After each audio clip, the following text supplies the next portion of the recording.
வணக்கம். செந்தணலின் பிரதான செய்திகள். விரிவான செய்திகளுக்கு முன் தலைப்புச் செய்திகள். எதிர்வரும் ஜனாதிபதி தேர்தலை தமிழ் மக்கள் புறக்கணிக்க வேண்டியதன் அவசியத்தை வலியுறுத்தி யாழ்ப்பாணத்தில் இன்று 2வது நாளாகவும் பிரசார பணிகள் முன்னெடுக்கப்பட்டுள்ளன. யாழ்ப்பாணம் வெல்வெட்டித்துறை படுகொலையின் 35வது ஆண்டு நினைவு நாள் நிகழ்வு கடைபிடிக்கப்பட்டுள்ளது. யாழ்ப்பாணம் சுன்னாகம் நகர் பகுதியில் இடம்பெற்ற விபத்தில் பெண்ணொருவர் உயிரிழந்துள்ளார். எதிர்வரும் ஜனாதிபதி தேர்தலில் ஸ்ரீலங்கா முஸ்லிம் காங்கிரஸ் யாரை ஆதரிப்பது என நாளை தீர்மானிக்கவுள்ளது. எதிர்வரும் ஜனாதிபதி தேர்தலில் தமிழ் முற்போக்கு கூட்டணி சஜித் பிரேமதாசவுக்கு ஆதரவளிக்க தீர்மானித்துள்ளது. கட்சியை விட்டு யார் வெளியேறி சென்றாலும் மொட்டு கட்சி வீழ்ச்சியடையாது என்று ஜோன்ஸ்டன் பெர்னாண்டோ தெரிவித்துள்ளார். எதிர்வரும் ஜனாதிபதி தேர்தலில் ஐக்கிய மக்கள் சுதந்திர கூட்டமைப்பு சஜித் பிரேமதாசவுக்கு ஆதரவளிக்க தீர்மானித்துள்ளதாக தயாசிறி ஜெயசேகர தெரிவித்துள்ளார். ஸ்ரீலங்கா நாடாளுமன்றத்துக்கு அருகில் இடம்பெற்ற விபத்தில் 4 பேர் படுகாயமடைந்துள்ளனர். இஸ்மாயில் ஹனியே கொல்லப்பட்டதால் காசாவில் போர் நிறுத்தத்துக்கு சாத்தியமில்லை என்று ஜோ பைடன் தெரிவித்துள்ளார். பிலிப்பைன்ஸில் உள்ள மிண்டோனா தீவின் கிழக்கு கரையில் சக்தி வாய்ந்த நிலநடுக்கம் ஏற்பட்டுள்ளது. தொடர்வன விரிவான செய்திகள்.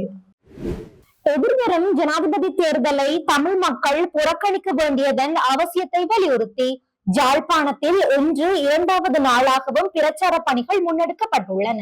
எதிர்வரும் ஜனாதிபதி தேர்தலை தமிழ் மக்கள் புறக்கணிக்க வேண்டியதன் அவசியத்தை வலியுறுத்தி தமிழ் தேசிய மக்கள் முன்னணியால் இன்று யாழ்ப்பாணம் மருதனார்மடம் சந்தை பகுதியில் துண்டு பிரசுரம் வழங்கப்பட்டதுடன் பிரசார பணிகளும் முன்னெடுக்கப்பட்டுள்ளன. காலை 6 மணியளவில் மருதனார்மடம் சந்தை பகுதியில் இச்செயற்பாடுகள் முன்னெடுக்கப்பட்டுள்ளன. தமிழ் தேசிய மக்கள் முன்னணியின் பொதுச் செயலாளரும் நாடாளுமன்ற உறுப்பினருமான செல்வராசா கஜேந்திரன், முன்னணியின் பேச்சாளரும் சட்டத்தரணியுமான கனகரத்னம் சுகாஸ் உட்பட முன்னணியின் முக்கியஸ்தர்கள், செயற்பாட்டாளர்கள், ஆதரவாளர்கள் என கலந்து கொண்டு எதிர்வரும் ஜனாதிபதி தேர்தலை தமிழ் மக்கள் புறக்கணிக்க வேண்டியதன் அவசியத்தை மக்களுக்கு தெளிவுபடுத்தினர்.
மக்கள் அனுமதிக்குவாங்க.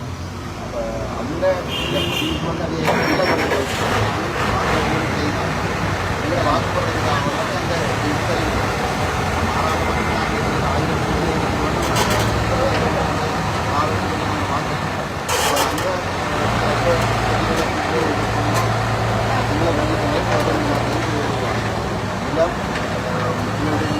கலாச்சாரம்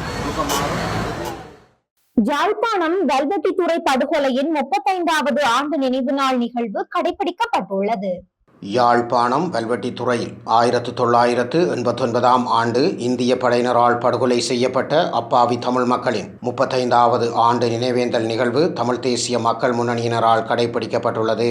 1989ஆம் ஆண்டு ஆகஸ்ட் மாதம் 2ஆம் நாள் தொடக்கம் 4ஆம் நாள் வரையான நாட்களில் இந்திய படைகள் வீடுகள், மருத்துவமனை, சனசமூக நிலையங்கள், ஆலயங்களில் தஞ்சமடைந்திருந்த மக்கள், ஆண்கள், பெண்கள், குழந்தைகள் என்ற வேறுபாடின்றி சுட்டும் வெட்டியும் எரித்தும் கொடூரமாக படுகொலை செய்திருந்தனர். இதன்போது 63 பொதுமக்கள் கொல்லப்பட்டதுடன் 43 பொதுமக்கள் காயங்களுக்கு உள்ளாகியிருந்தனர்.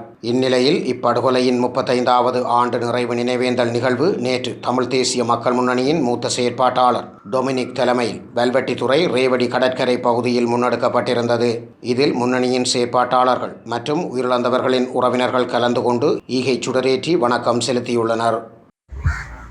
வெல்வை பிரதேச இனப்படுகொலை நடைபெற்று 35 ஆண்டுகள் நிறைவு நாள், அதாவது 1989ஆம் ஆண்டு ஆகஸ்ட் மாதம் 2, 3 திகதிகளில் இந்தியாவில் இருந்து வருகை தந்த இந்திய அமைதிப்படையினால் இப்பிரதேசத்தில் தமிழ் மக்கள் மீது கட்டவிழ்க்கப்பட்டு 63 பொதுமக்கள் இறப்பிற்கும் 43 பொதுமக்கள் காயப்பட்டதற்கும் காரணமாக இருந்தார்கள். அந்த நாளை நினைவு கூர்ந்து இன்று இந்த இடத்தில் எமது மக்களுக்கான அஞ்சலியை செலுத்துகின்றோம். நன்றி. யாழ்ப்பாணம் சுன்னாகம் நகர் பகுதியில் இடம்பெற்ற விபத்தில் பெண் ஒருவர் உயிரிழந்துள்ளார். யாழ்ப்பாணம் சுன்னாகம் சந்தியில் இடம்பெற்ற வாகன விபத்தில் பெண்ணொருவர் உயிரிழந்துள்ளார். குறித்த விபத்து இன்று இடம்பெற்றுள்ளது. சம்பவம் பற்றி தெரிகையில், சுன்னாகம் சந்தியிலிருந்து காங்கேசன்துறை செல்கின்ற பக்கமாக 100 மீட்டர்கள் தூரத்தில் ஹயஸ் ரக வேனும் உந்துருளியும் மோதி விபத்துக்குள்ளாகியுள்ளன. உந்துருளியில் 2 பெண்கள் பயணித்த நிலையில் உந்துருளியை ஹையஸ் வாகனம் ஒன்று முந்திச் செல்ல முயன்ற நிலையில் உந்துருளியை மோதியுள்ளது. இந்நிலையில் உந்துருளிக்கு சேதம் ஏற்பட்டதுடன் அதில் பயணித்த 2 பெண்களும் காயத்திற்குள்ளாகியுள்ளனர். காயமடைந்தவர்களை உடனடியாக மீட்டு யாழ்ப்பாணம் போதனா மருத்துவமனையில் அனுமதித்து சிகிச்சை அளிக்கப்பட்ட நிலையில் ஒருவர் சிகிச்சை பலனின்றி உயிரிழந்துள்ளார். உயிரிழந்தவர் சங்கானையைச் சேர்ந்த 51 அகவையுடைய ஆனந்தன் சிவானந்த கௌரி என்று தெரிவிக்கப்பட்டுள்ளது. விபத்து குறித்த விசாரணைகளை சுன்னாகம் ஸ்ரீலங்கா காவல்துறையினர் முன்னெடுத்து வருவதாக தெரிவிக்கப்பட்டுள்ளது. எதிர்வரும் ஜனாதிபதி தேர்தலில் தமிழ் முற்போக்கு கூட்டணி சஜித் பிரேமதாசவுக்கு ஆதரவளிக்க தீர்மானித்துள்ளது. ஐக்கிய மக்கள் சக்தியின் ஜனாதிபதி வேட்பாளர் சஜித் பிரேமதாசவுடன் செய்யப்படவுள்ள புரிந்துணர்வு உடன்படிக்கைக்காக தன்னால் முன்வைக்கப்பட்ட மலையக தமிழர் அபிலாஷை ஆவணத்தை 5 திருத்தங்களுடன் ஏற்றுக்கொண்டுள்ளதாக நாடாளுமன்ற உறுப்பினர் மனோ கணேசன் தெரிவித்துள்ளார். தமிழ் முற்போக்கு கூட்டணியின் அரசியல் குழு குறித்த அறிக்கையை ஏகமனதாக ஏற்றுக்கொண்டுள்ளதாக அவர் தெரிவித்துள்ளார். சஜித் பிரேமதாச தலைமையில் அரசாங்கம் உருவாகுகின்ற போது நிறைவேற்றப்பட வேண்டிய வேலை திட்டங்களில் இந்திய வம்சாவளி மலையக தமிழரின் அபிலாஷை கோரிக்கைகள் அடங்கிய ஆவணம் கொழும்பில் அரசியல் குழுவால் தீவிரமாக ஆராயப்பட்டது. சமர்ப்பிக்கப்பட்ட ஆவணம் மேலதிக சில விடயங்கள் சேர்க்கைகளாக சேர்க்கப்பட்டும் சில திருத்தங்களுடனும் அரசியல் குழுவால் ஏகமனதாக ஏற்றுக்கொள்ளப்பட்டது. கல்வி, தொழிற்பயிற்சி, இளைஞர் முன்னேற்றம், சுகாதாரம், போஷாக்கு, வாழ்வாதார காணி, தொழில் வாய்ப்பு, வீடமைப்பு காணி, கொழும்பு உட்பட மாநகரங்களில் குடிபெயர்ந்து வாழ்வோருக்கு கல்வி, வீட்டு வசதி, அரச பொது நிர்வாக கட்டமைப்புக்குள் மலையகம், ஆட்சி உரிமையில் பங்கு ஆகிய தலைப்புகளின் கீழ் பல்வேறு விடயங்கள் அடங்கிய ஆவணம் ஐக்கிய மக்கள் கூட்டணி வேட்பாளர் சஜித் பிரேமதாச மற்றும் தமிழ் முற்போக்கு கூட்டணிக்கிடையில் புரிந்துணர்வு உடன்படிக்கையாக கையெழுத்தாகும் எனவும் தெரிவித்துள்ளார். எதிர்வரும் ஜனாதிபதி தேர்தலில் ஸ்ரீலங்கா முஸ்லிம் காங்கிரஸ் யாரை ஆதரிப்பது என நாளை தீர்மானிக்க உள்ளது. நடைபெறவுள்ள ஜனாதிபதி தேர்தலில் ஸ்ரீலங்கா முஸ்லிம் காங்கிரஸ் யாரை ஆதரிப்பது என நாளை தீர்மானிக்க உள்ளது. நாளை கட்சியின் அரசியல் உயர்பீட கூட்டம் அக்கட்சியின் தலைமையகத்தில் கட்சியின் தலைவர் ரவூப் ஹக்கீம் தலைமையில் நடைபெறவுள்ளது. இதன்போது யாருக்கு ஆதரவளிப்பது என தீர்மானித்து அறிவிக்கப்படும் என அக்கட்சியின் பேச்சாளர் ஒருவர் ஊடகம் ஒன்றிற்கு தெரிவித்துள்ளார். அதேவேளை ஸ்ரீலங்கா முஸ்லிம் காங்கிரஸ் தற்போது ஐக்கிய மக்கள் சக்தியுடன் இணைந்து செயற்பட்டு வருகின்றமை குறிப்பிடத்தக்கது. கட்சியை விட்டு யார் வெளியேறி சென்றாலும் மொட்டு கட்சி வெற்றி அடையாது என்று ஜான்ஸ்டன் பெர்னாண்டோ தெரிவித்துள்ளார். கட்சியை விட்டு யார் வெளியேறினாலும் மொட்டு கட்சி வீழ்ச்சியடையாது என ஸ்ரீலங்கா பொதுஜன பெரமுனவின் நாடாளுமன்ற உறுப்பினர் ஜான்ஸ்டன் பெர்னாண்டோ தெரிவித்துள்ளார். மொட்டு கட்சியின் பெரும்பான்மையான நாடாளுமன்ற உறுப்பினர்கள் ஜனாதிபதி ரணில் விக்ரமசிங்கவுக்கு ஆதரவு தெரிவித்துள்ள விவகாரம் தொடர்பில் எழுப்பப்பட்ட கேள்விக்கு பதிலளிக்கும் போதே அவர் இவ்வாறு தெரிவித்துள்ளார். மஹிந்த ராஜபக்ஷவின் படத்தை பயன்படுத்தி நாடாளுமன்றம் வந்தவர்களே கட்சி முடிவுக்கு எதிராக செயற்படுகின்றனர்.